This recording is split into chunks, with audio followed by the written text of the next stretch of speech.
Hi, Pam. You did a great job here. One thing I wanted to point out, so the number of deaths, as you said, is the total number of deaths related to heart failure. Crude rate lets us compare more easily across years what portion of the population is dying.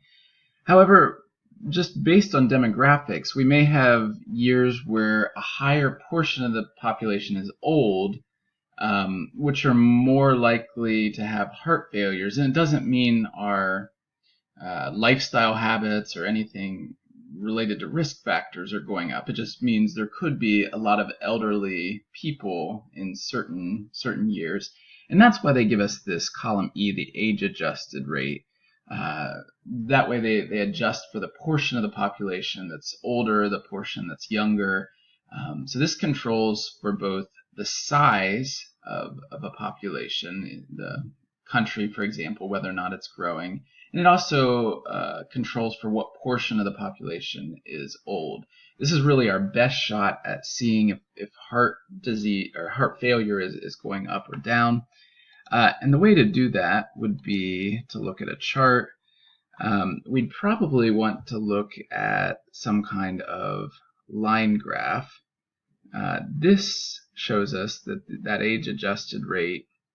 You can see it's pretty much going down. This is a very positive graph for those who care about heart problems. We don't need to worry about little blips like this where it temporarily went up by 0.6. That's just typical variation.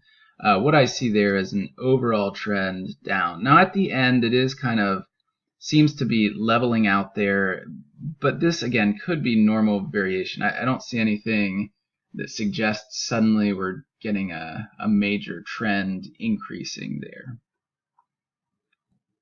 One thing I'm realizing is it'd be nice to have the years down here. And so if I see over at x-axis where it says add x-axis, and I click in there, it says select a data range. And I think column A is where, there we go, selected the data and appeared there, hit OK. That gives me the years across the bottom, which is a much nicer chart. I could click, if I double clicked up here, I could change the title to something, age adjusted heart failure rate for US. I could make that a little more specific if I wanted, but this is a really nice graph that summarizes this beautiful data that you've found and lets us see the entire trend in a single picture.